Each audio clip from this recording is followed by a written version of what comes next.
All right, everybody, we're going to get started in here. So it's my pleasure this afternoon to introduce my good friend here, Ken Krawchuk. People from Pennsylvania may know he ran for governor, had a very good debate against Ed Rendell and some others, had some good one-liners. He's also an accomplished award-winning Toastmaster public speaker. But we're here this afternoon to hear about his new book, Atlas Snubbed, the sequel to Atlas Shrugged, and I'm really excited to be hearing more about it, and I think you will be too. So without further ado, bring Ken Krawchuk. Thank you.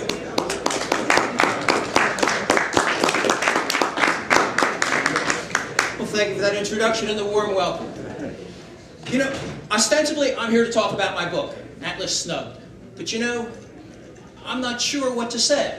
So before I get started, let me ask a couple of questions just to find out where the audience is. So let's start off. Who likes fiction? Good, I'm in the right room. Who likes science fiction? I'm in the right room, doing well. Who likes love stories? Well, not as many hands, that's all right. I got something for all of you here. Let me ask a few other questions here to narrow it down. How many of you have read Atlas Shrugged? Ah, geez, you have to ask. Well, let me turn around the other way. Who has not read Atlas Shrugged? Saw the movie. Let me apologize in advance. There may be one or two spoilers that I'm going to mention, but it's nothing big. Okay. So let's see who is. Well, let me ask some political persuasion questions. You don't have to answer these.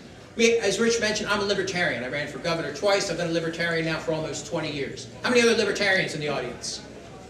Good. I'm right at home. How many anarchists?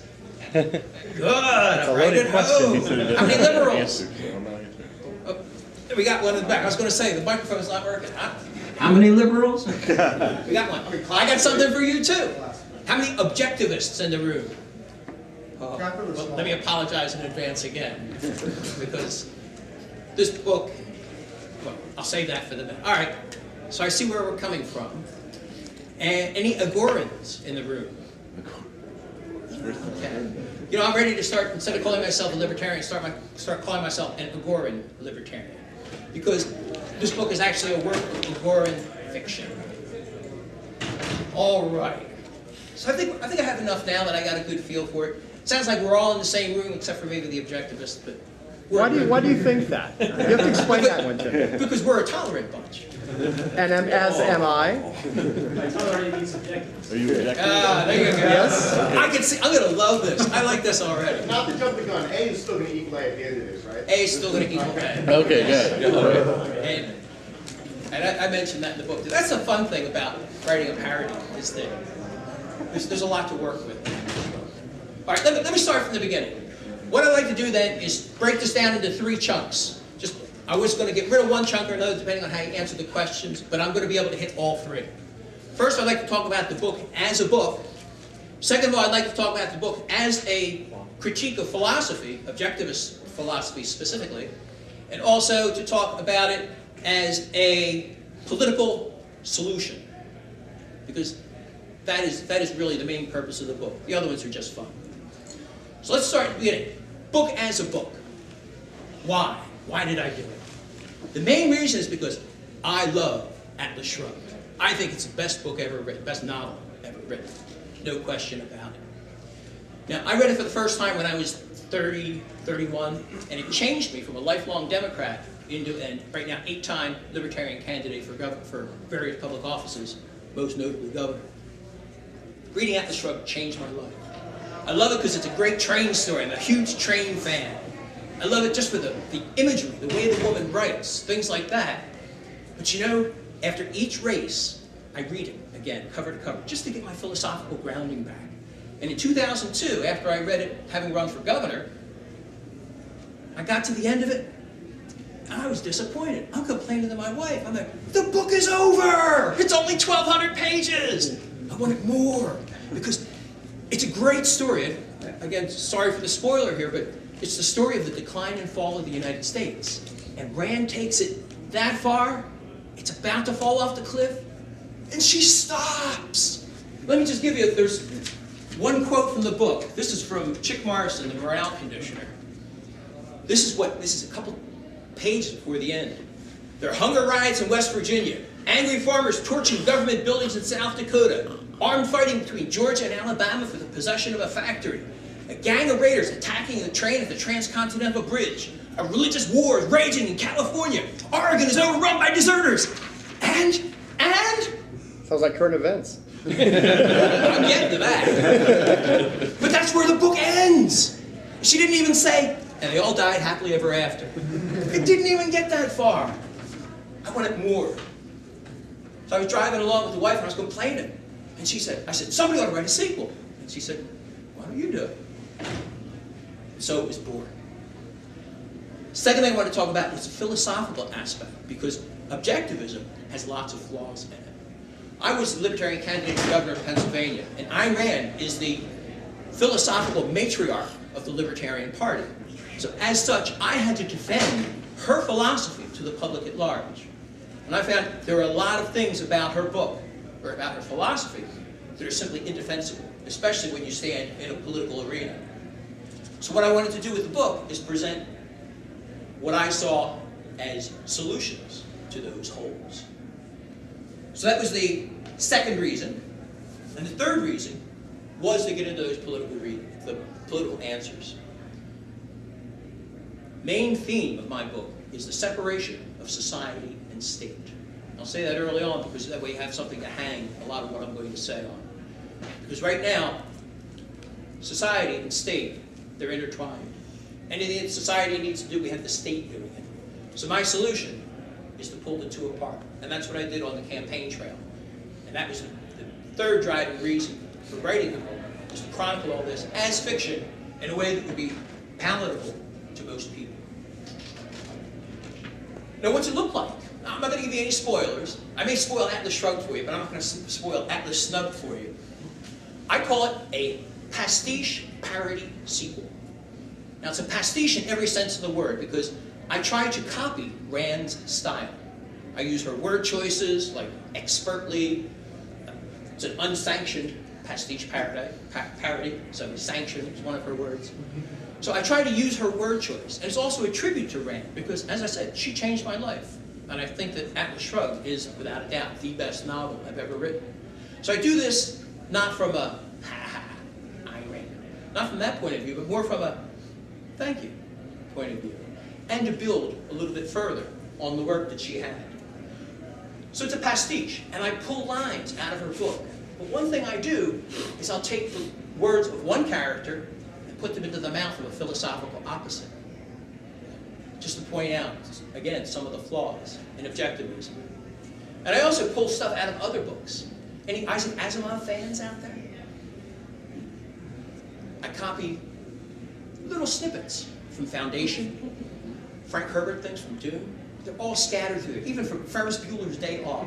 Little tiny things that if you see it, if you have seen the movie or read the book, it'll jump out at you. Little things like that, they're hidden in the back, Easter eggs as they call them. So it's pastiche. It's made up of pieces of stuff. It's a parody. Now obviously when you take the words of Ragnar the pirate and stick it in a looter, or take the looter's words and stick it in Ragnar, it comes out very differently. So it's not so much a ha-ha parody, it's a below-the-scenes parody. Somebody else wrote a parody, just came out April 15th last year. His name is Ellis Wiener, and it's called Atlas Slugged Again. Very, very heavy-handed parody. If you haven't read Atlas Shrugged, it just really doesn't mean anything. Not the case with this. In fact, this stands alone on its own, as best it could be done. You don't have to have read Atlas Shrugged to read and enjoy this. In fact, some of my early reviewers had not read Atlas Shrugged, and I tried to get their opinions based on that. So it's a parody. I use Ayn Rand's word choice, not to a fault, but enough that you notice.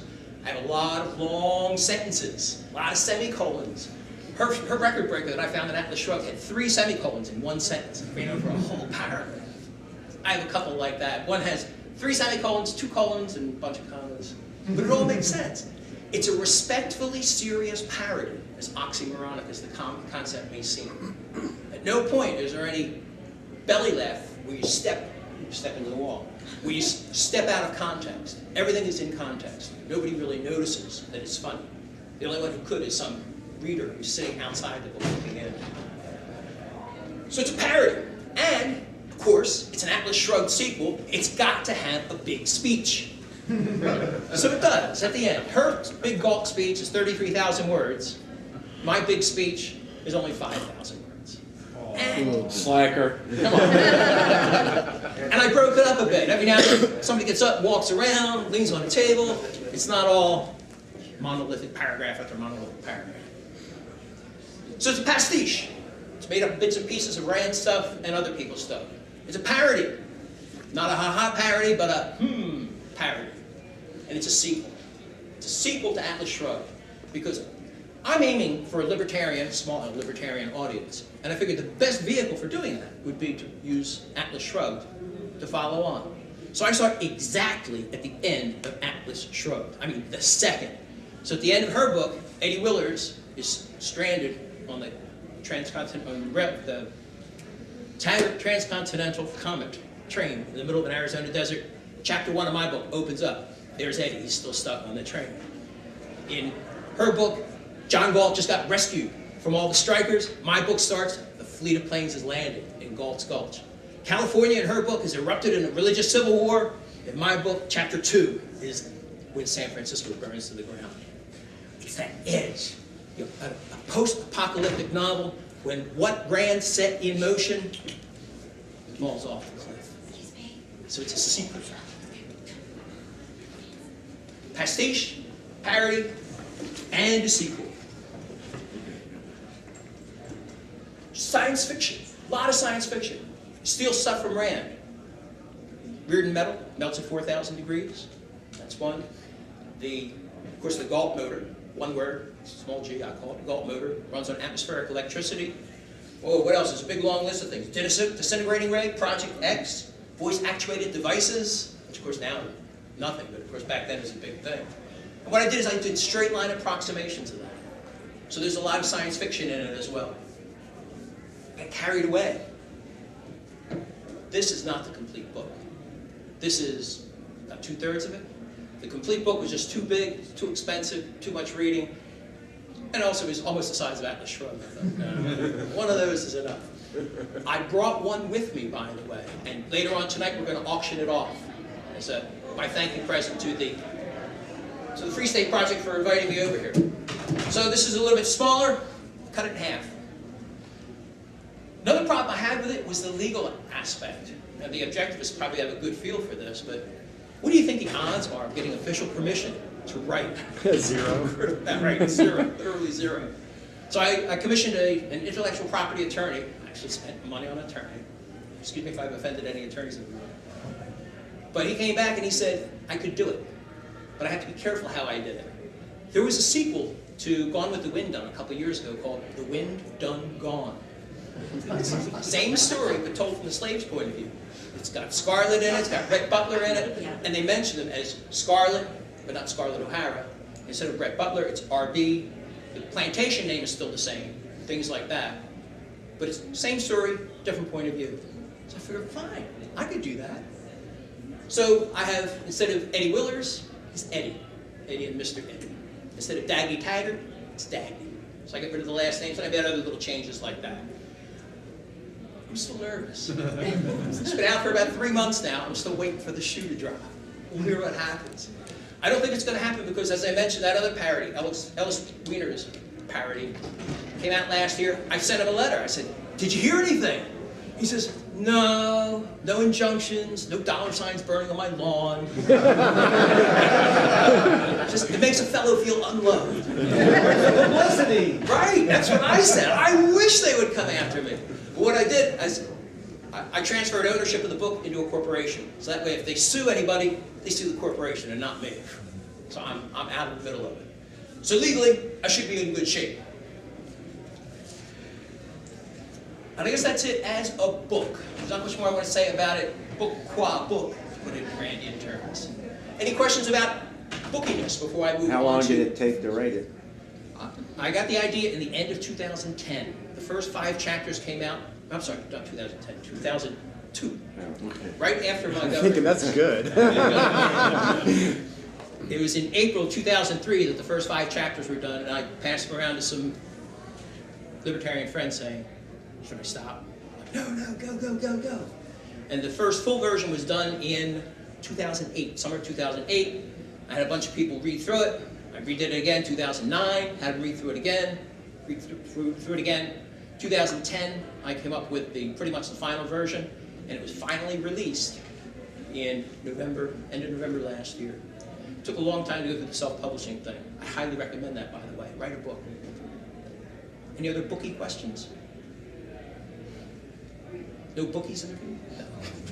All right, philosophical side.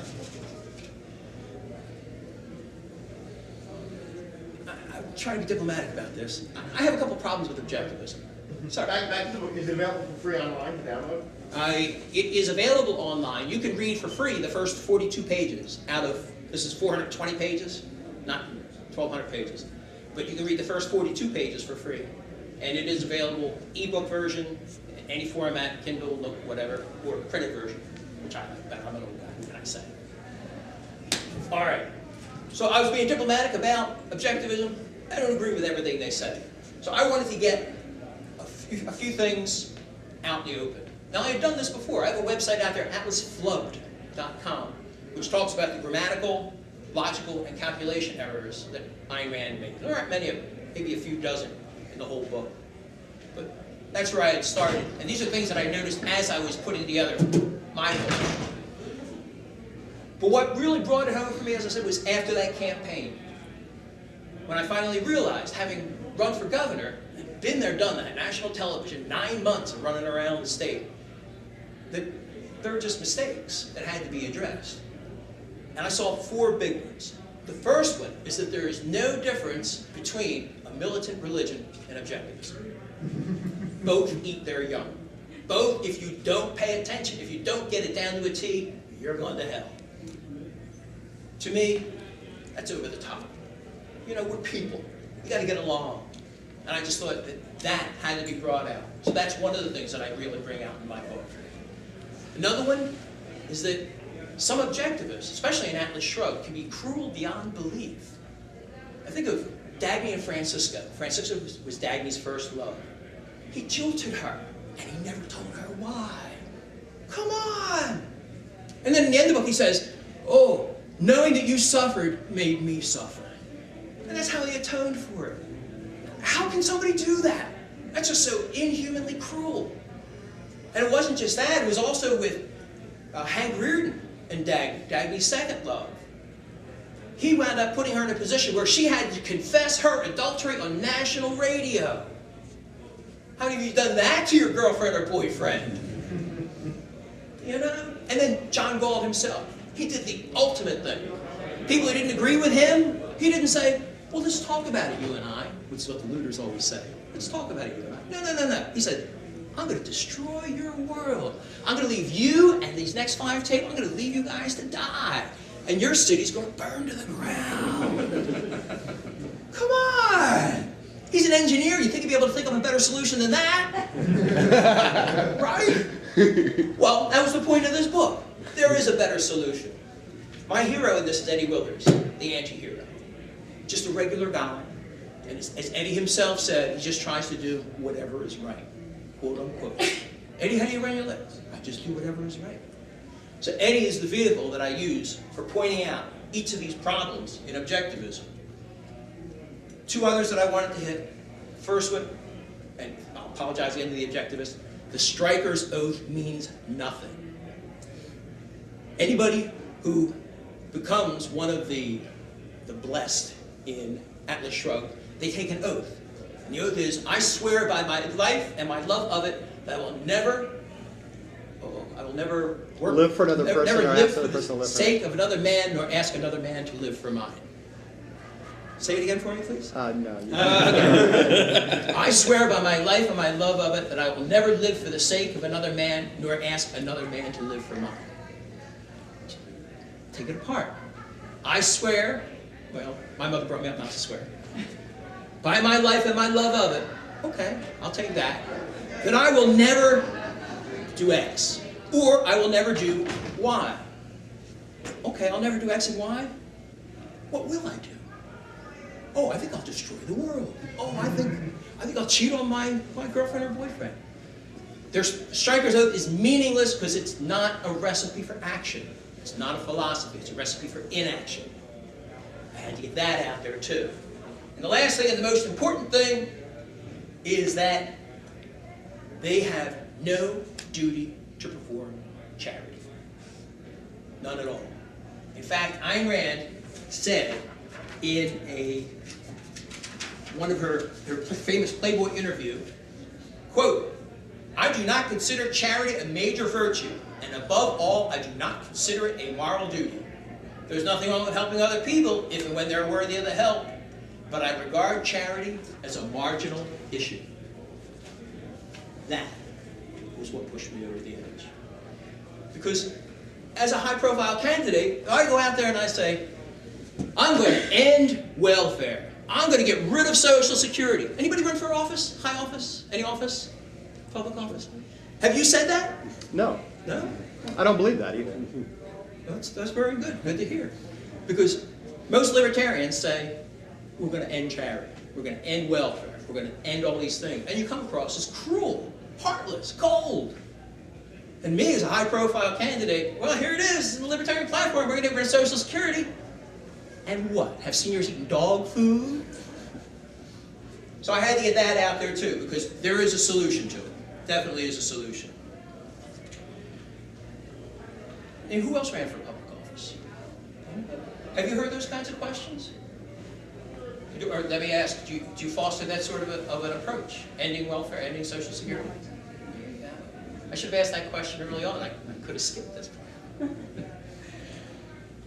Because that is, again, that's what I was saying, that's one of the main points of my book, is how do we deal with charity? Because right now, we're not dealing with it too well. You just have to look at the United States budget. What's the latest budget? $3.8 trillion? And when you break it down, you look at the numbers, it's only 2.5 trillion in revenues. So that means there's a $1.3 trillion deficit. Look on the budget side, you find that the welfare state, Social Security, Medicare, Medicaid, all the other giveaway programs, they are roughly $2.5 trillion. So all the revenue, 100% of the revenue that comes in right now is being consumed by charity. And they call that mandatory spending. Then there's discretionary spending, that's the other $1.3 trillion.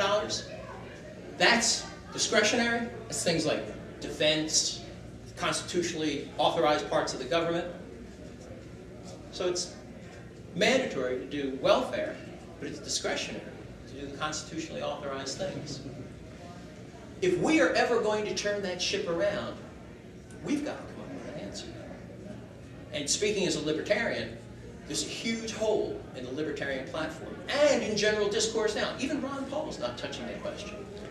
The closest to an answer that's ever been proposed is that we should privatize it. People should be able to opt in or opt out of Social Security or Medicare or whatever it may be. That's not going to solve the problem. The problem is that people need help from time to time. And people will always need help.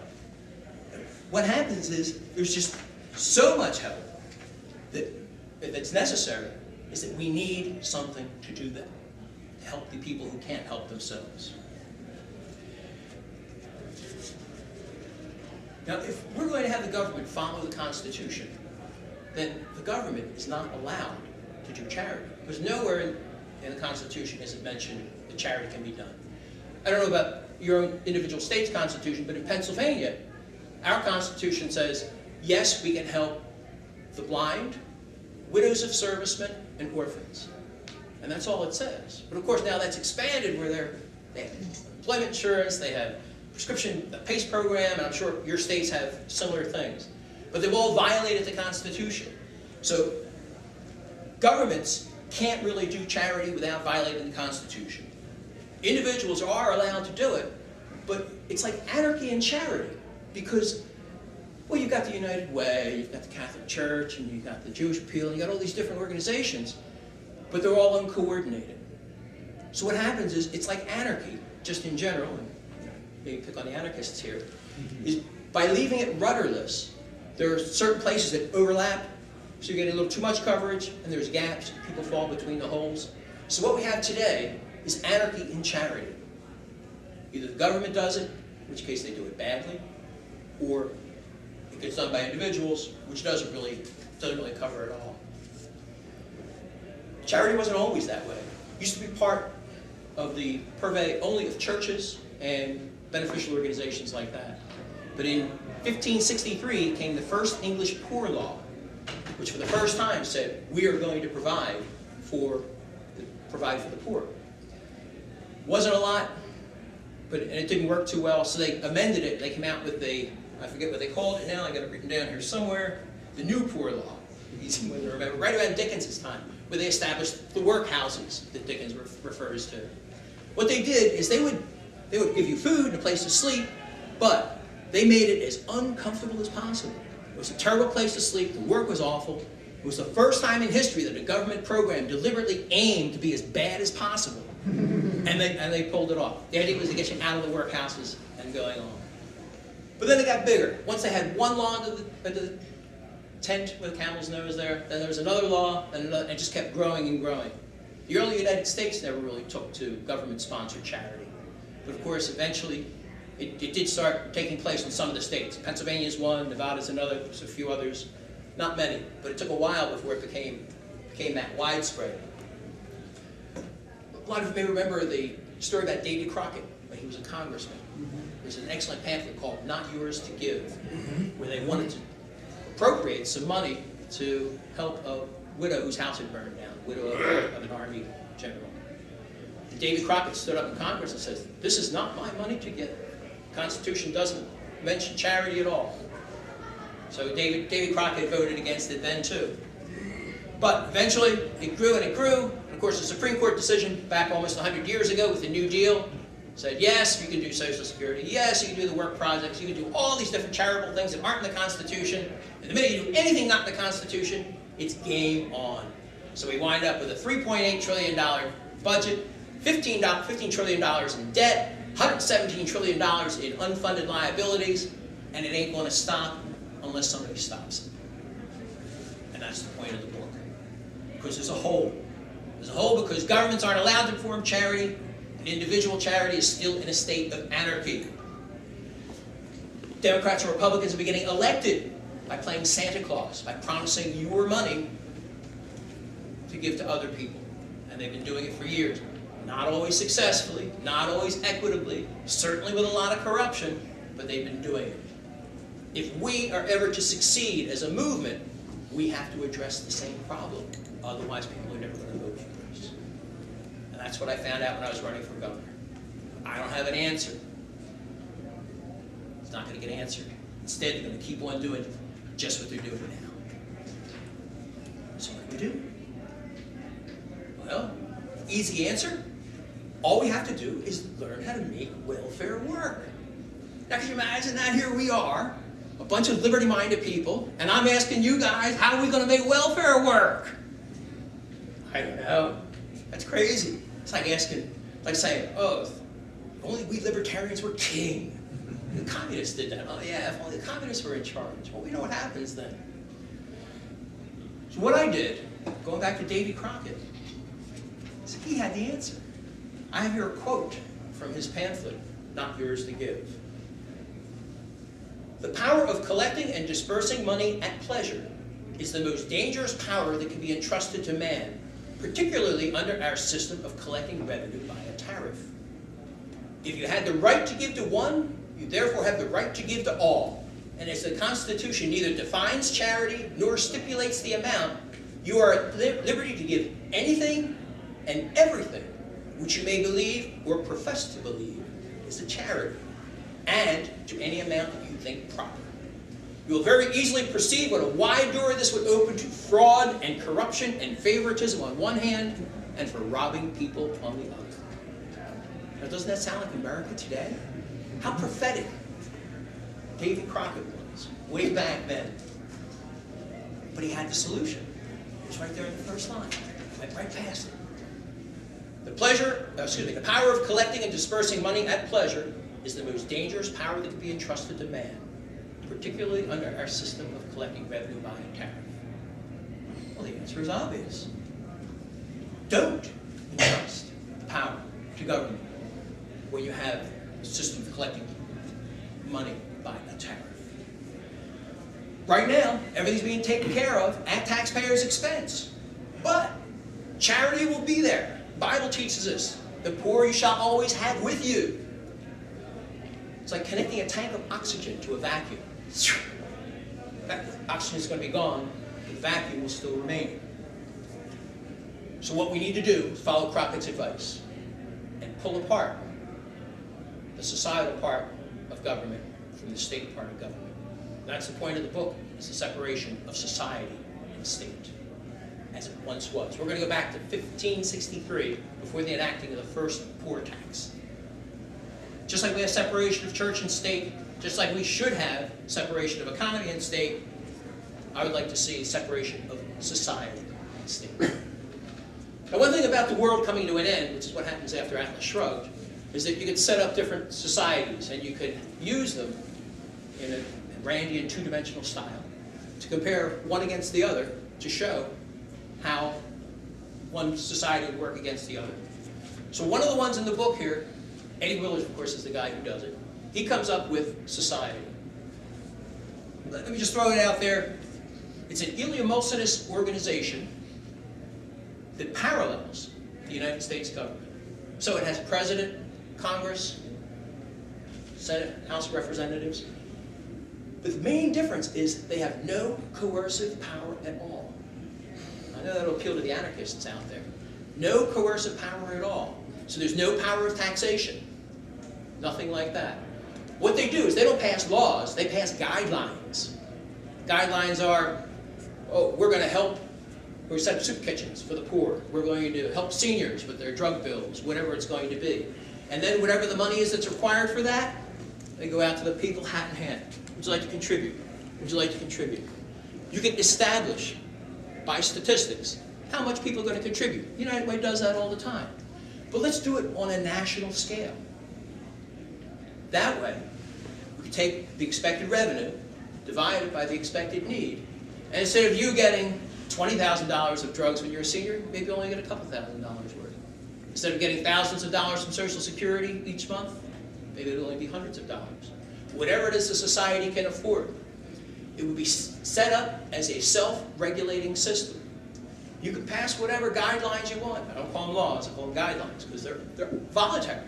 You don't have to follow them. You don't have to contribute.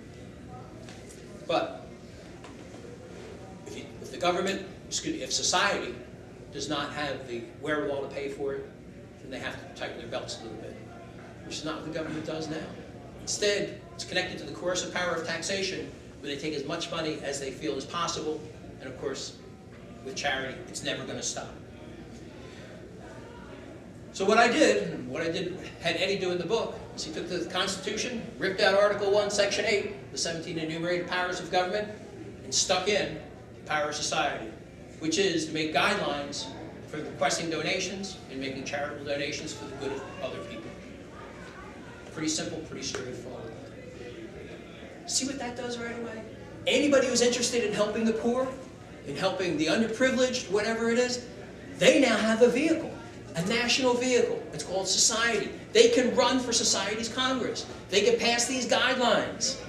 They can solicit the funds for it. We've now given them some place to play. Whereas, on the other side, we have the state. And what does the state do? It defends the rights and property of others. Defends the country, runs the army. The things that are in the Constitution. The state only follows the Constitution. Whereas everybody who wants to help the poor, they're over here with society. Now I see a lot of celebrities running for society because Sally Struthers, I want to be the president of society because I want to help the underprivileged. Good, good, good. You can have a telethon. Jerry Lewis will be there with you too. Whereas the rest of us, they're not going to use the coercive power of taxation against us. I also have a replacement for that, but I'm not going to go into that just right now. So that's it. We create a separate organization called society. Society has the same constitution as the United States, except no power other than to pass voluntary guidelines. It avoids all the problems Davy Crockett told us about because They no longer have access to revenue via tariff. And that is the main thing about the book. Sorry. You know, if you got rid of the power to tax with the state, then it could be the society and maintain everything that it needs to do now to protect people. You're absolutely right. However, when I'm standing up there running for governor and I want to get elected, the last thing I'm going to say, end all taxes. See, that's where Rand is right, but you can't sell it. It's just not. Oh, you can sell it. I can sell it, but not until we have the replacement in place. So that's the purpose of the book, is to outline, here's what the replacement looks like. It's easy to do, and we can start now. We need a transition time. So what we need to do is start one by one, pulling out these programs and moving them over to society. Of course, the first step is to elect a society, and then start sliding the programs over. Because what we have now is unsustainable. Absolutely unsustainable. $1.3 trillion deficit this year. I gave the same speech at the end of last year at the Maryland Libertarian Party Convention, and it was only $1.1 trillion deficit then. Numbers are going up. Back then it was $13 trillion total deficit, total debt. Now it's $15 trillion total debt. When I give the speech at the end of the year, the numbers are going to be even higher still. We've got to do something now. We don't have any other solution in hand. This at least offers a way out. All right, let's take some questions. I think you were first. You were saying how easy it is to sell. First, this is the two things. I don't see this being easier to sell in any way, saying that we're going to set up a separate government to mandate It's not charity. government. It's not government. It's not mandated. So it's going to be parallel to our current government, correct? We're setting up society, and the purpose of society is to help those who can't help themselves. So, for example, we're going to give that to somebody who's going to be elected and it's going to be a monopoly. There's no monopoly. When did I say monopoly? Because it's going to be one, instead of me being able to choose. You can go to. No, you can choose. Choose what you like. Society has no coercive powers at all. What they do is they say, we think that so many people are going to contribute, and this is how much we think they're going to contribute. Right? This is the bucket of money we have. Now, we've got seniors needing, oh, you're eating dog food? All right, we'll get you some regular food. You need prescription drugs? We'll get you prescription drugs. Oh, sorry, we're only going to be able to get you hamburger instead of steak, okay? And for your drugs, it's going to be generics instead of brand names, because that's all we can afford. But there's no mandatory. You can still go out and help contribute to the United Way. But that's why I have this second thing. I'd rather have a United Way. Maybe if you want this other option, you can have this other option, and then a third option, and I just choose an option. I don't need all these different things set up and all this other system set up. I just choose the option that gets what I want done. That's true. But the nice thing about this is it's a magnet for those people who want to help. It's a national audience. With all the attention that's being given to the presidential election right now, half of that, 2/3 of it, I'm saying, will go over to society. Because Sally Struthers is going to say, I think we should be helping person X, and Jerry Lewis is going to say, I think we should be helping person Y. And the country's going to decide what direction they want to take charity in by going through these people. But it gets them out of the state. That's the best thing. They're no longer going to be pulling money out of my pocket and your pocket. And as I just said a minute ago, before I started taking questions, what else are you going to do? Like, I agree with you, like you said, to get the government out of our pockets. But I think that the companies can fill that extra pocket you were talking about. This would give them a vehicle to do that. Why do they need a separate vehicle than what they already have? Because the one we have now is not working. The one we have now is pulling money out of your pocket, and it's going to continue to pull money out of your pocket. And I agree that we should destroy that, but I don't think we need a second thing. I think they can. That goes back to what I said in the very beginning. When I stand up there and say, end Social Security, and replace it with what? You sound like a Harry Brown fan. Replace it with nothing. I think we should replace it with society. Otherwise, people aren't going to go for it. But I think what you've got a semantic problem here.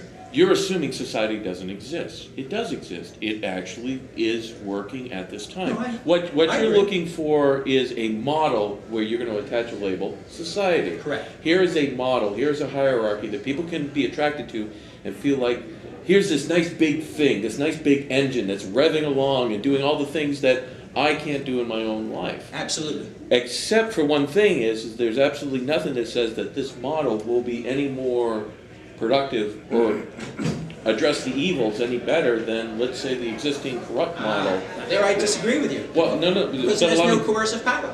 No, it doesn't have coercive power, but here's the thing. I contribute to the United Way, only to find out 2 years later. oh gee, some of that money never really actually made it to the thing I contributed for. Most of it Right. ends up somewhere else. What I hear in the back is that multiplicity, if you will, or a multitude of different societies, using your term, to address the same evil, unfortunately brings your point, and I agree with it. People are going to ask, well, where's my new model? Let me propose an alternative, perhaps. Okay. Instead of what is the evil that we're faced with? We're faced with a monolithic system that attempts to address local issues from on high, as opposed to looking at it, we'll use the Vermont model. The Vermont model, if you will, would be, we used to have an office, an elected office called Overseer of the Poor. And their job was essentially to identify local issues and concerns, charity, Sure. and then organize efforts within the community to address the charity without There you any go. coercive powers whatsoever. Same idea. Quite same exact idea, except without the hierarchy, the state collecting on a national level, but actually individual need and individual community. This is not only on a national level, you could also do it on a state level, a local level. Absolutely. So you would have, in fact, my book goes into that too. You got the United Societies. So it comes in at several different levels. And next question. If we could just go in the order of people who are raising their hands. Sorry. Seems to me as if we have to be careful about terms here. I think when politicians give other people's money away, that's not charity. Correct. No, never is. Charity is giving your own money away. Correct. So if we understand that the politicians have no constitutionally mandated right to do that, then it seems to me as if we can go back to the idea of private charities handling the thing, and I don't see what a central organization adds to that. Well, it gives you the argument. Because as I said before, right now, there's nothing on the horizon that's going to stop this. Nothing. There's no plan to stop it. There's no approach to stop it. There's no backbone in Washington or Harrisburg or Montpelier or whatever state you're from. There's no backbone to do it. Without an organized vehicle, it's going to keep on going the way it's going, because people are going to say, oh, we can't let our seniors starve. Oh, we can't leave any child behind. Oh, we can't do this, that, or the other thing. So what this does is this is a lightning rod for those kind of people. So without it, you've got to come up with another solution. I'd be more than happy to hear another solution. We can't say private charity because we have that now. It's not working. And we can't. Oh, it doesn't work because the government has usurped all That's of the right. of the. But when we had private charity, when we had Catholic Charities and the Yep. Jewish Appeal and the Yep. United Way working the way it should, it worked. That's right. And why wouldn't it work again if we take the government out of it? Well, one thing I said on the campaign trail is that charity is like a muscle. If you exercise it, it gets strong. If Right. you don't, it atrophies. Exactly. Our charity muscles right now are very atrophied, and we need a plan to start working them out again. And this is the plan to do it. Let's come around. Yes, sir. Did you read Dmitry Orlov's book, Reinventing Collapse? I have not heard of the book. What? It's when Russia fell apart, or Soviet Union fell apart. Dmitry Orlov went back and see how they reorganized, see what happened in the country, and it was collapse. And he looked at, they didn't starve to death, and the government was gone because it collapsed. So they had all these mechanisms that work, which was society. You know, and it's a nice book. So. that's something somebody brought up in Maryland as well, that they would prefer to see the society collapse so that we can put it back together again. Yeah. My goal is to prevent the collapse of society. Yeah, Call me Harry the Selden. problem with in Russia, the mobs took over some of the big industries. Okay. Yes. I think that, what you're essentially saying is that people are not going to agree with you if you say, I'm ending Social Security and you're not going to get anything. People want to know how they can be helped. Correct. So to say that, I'm from Pennsylvania, so if you say, in York County, people in York County are going to donate to the York County Fund, and it's going to help people in York County. And you're not going to get taxed your York County tax anymore. It's going to go, you choose to give $5 a year to this fund. That's what you can afford. That's what you're saying, right? You're saying that as a community, you give what you can give, and you don't get taxed. As an individual, yes, and you can give at any level. Well, You as give a your- community, but as an individual on your own standards. Yes. So I would give $5 and not get taxed my York County state tax, or county tax, whatever. Well, That's I don't what know. you're saying. No, I'm not saying anything about the county tax. No, but what you're saying is that, as a state, you wouldn't pay your state taxes because you would give freely a donation to your state fund to help. Well, I didn't say that. What I think you can infer that if the state 2/3 of the state budget, Pennsylvania anyway, 2/3 of the state budget is welfare. So if they're not doing that anymore, then you can assume that you're going to be paying 2/3 less in taxes as well. That's a big assumption. Yeah, I know. That's something else. And I'm not saying that. I think that's the core of the problem. However, what? The politicians don't want to give up that money. Well, that's another thing, is that they're going to wind up over in society, because that's where the public action is going to be. Because people who are defending their nation, that's not very glamorous. And that actually happens to one of the characters in my book. He's a strict constitutionalist. He goes for re-election. Nobody's beholden to him. That's another problem we have. Hang on. There was another question over. No? Okay, go ahead. Yeah, no, I just wanted to say that what's holding the system in place is this idea of monopoly. Yes. And what you're proposing is the other gentleman was kind of intimating that, is this going to be a monopoly? And you're saying no. Okay. So my point is that what's to hold that structure you're proposing in place if other people can compete with it? I'm suggesting that if people actually, I mean, none of this can happen unless enough people understand that, wait a minute, funding all this stuff at the point of a gun is a bad idea. Let's make it voluntary. If you get a population that's already down with that idea, you're right. And they're not going to need the structure you're proposing. And that's the beauty of this approach. Okay. And I was starting to say before we got into the questions, is that the transition is real simple. We could start right now. I could say, all right, I'm going to run for, as a representative in society from Pennsylvania. And you could say, where are you from, Jersey? Well, actually, I'm from California. Oh, well, sorry, I didn't mean to insult you there. Wow. Hey, I lived across the river from New Jersey. So you could be the representative from California. You and I can do this now, and we could start putting this whole structure together. And as it continues to grow, we can get people from New Hampshire, from New Jersey even, wherever it may be. We can start doing it now. We have to do something now because nobody's doing anything. There's a crash coming. We've got to do something. So you and I can start doing this now, and as it gets bigger and bigger, we start taking on larger and larger projects, then little by little we'll be able to convincing the politicians in the coercive state to give up all that revenue, because you're right. That's going to be the tricky part. That's true. And fortunately for me, in terms of my book, the United States had collapsed, so there was no government. They were starting from scratch. Yeah. Well, in that case, then I'd say we just leave the whole thing alone and let the free market. Yeah, you're one of the Maryland guys who wanted to collapse. Yeah. Okay, let's come back around this side of the room. Questions? Oh, I'm sorry. Go ahead. Why do you have it at the national level? Why isn't it more local that people are addressing the needs of their community? Because they would know what the needs of their community are. Well, Wouldn't it keep it from the monopoly? I mean, wouldn't it, if you make it so big, well, and you are correct. And why I guess wouldn't you keep it more at the local level? I wasn't really saying that we should do it at the national level. I was using that as an example. Yes, we have to do it at the national level, but we do it at all levels. And yes, you can start locally as well. That's the transition plan. And again, I didn't get into it because we got right into the questions. So how do you transition into it? I also had the idea that you could even take some of the, goes back to his problem, take some of the money that's currently going to charity away from the government and shift it over to society. There's a lot of different ways to transition. I don't want to transition the way this book transitions. I don't want to see the United States of America collapse. I'd love to hear a better plan to do it otherwise. Other questions? Sir? As a marketer of ideas, I have a lot of liberal friends. And I can't imagine one of them trusting charity. They trust government. But that's trusting, but that's force. And they trust the force to force me to be charitable because these people will all be derelict and die in their homes if we don't force somebody at the point of a gun to take care of them.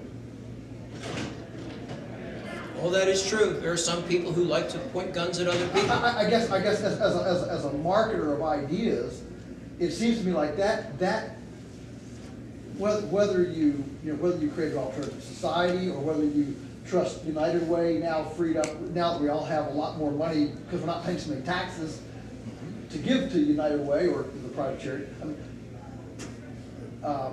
it seems to me like that just kind of happens almost organically.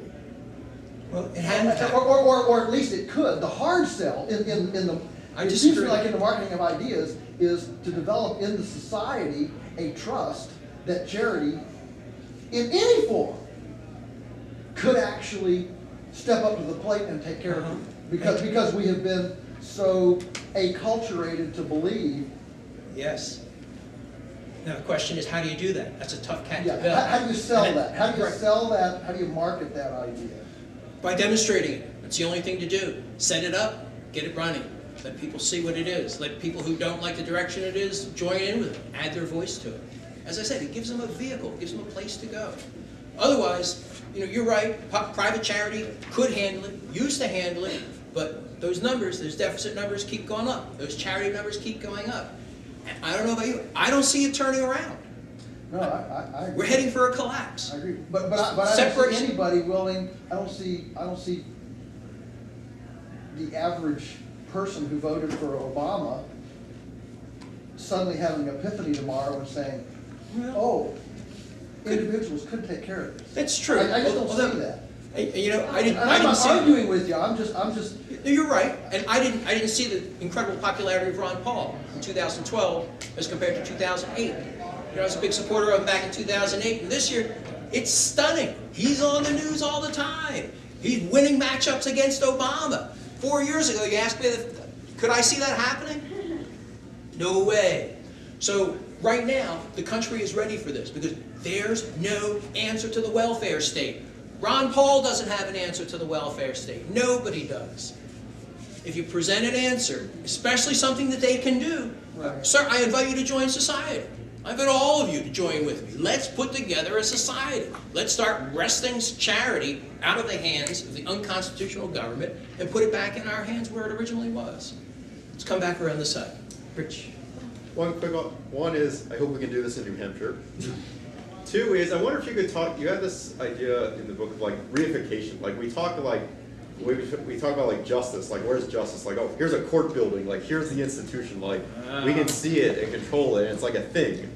And so we often talk of like, I wonder if you could talk, you can continue this, on like society, we talk like your debt to society, or society says this. The short answer is no. Rich was one of my early reviewers. He read the director's cut version because there's two sides of this. When the society is pulled out of state, what state is left behind? And that's what he's looking at. I don't want to go into that right now because that's an even bigger can of worms than society. And it's No. I'm asking, can you talk like when explain to people what society is and like why we need this institution or why this national thing?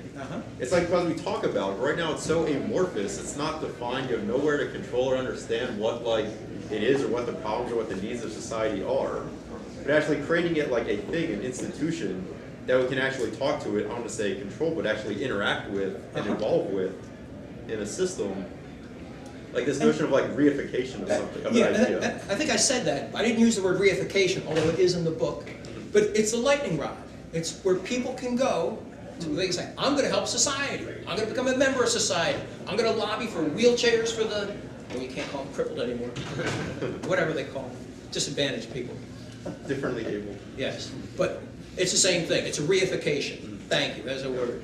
And by the way, I call the whole concept a newarchy, because I don't know what else to call it. Yes, sir. So it seemed like the point of why you wrote this book was simply to sort of rectify how charity and brand go together. Correct. Also, I wanted a sequel because I loved Atlas Shrugged, and I wanted to see more of it. Gave me a chance to write a train story. There's a lot of trains in here.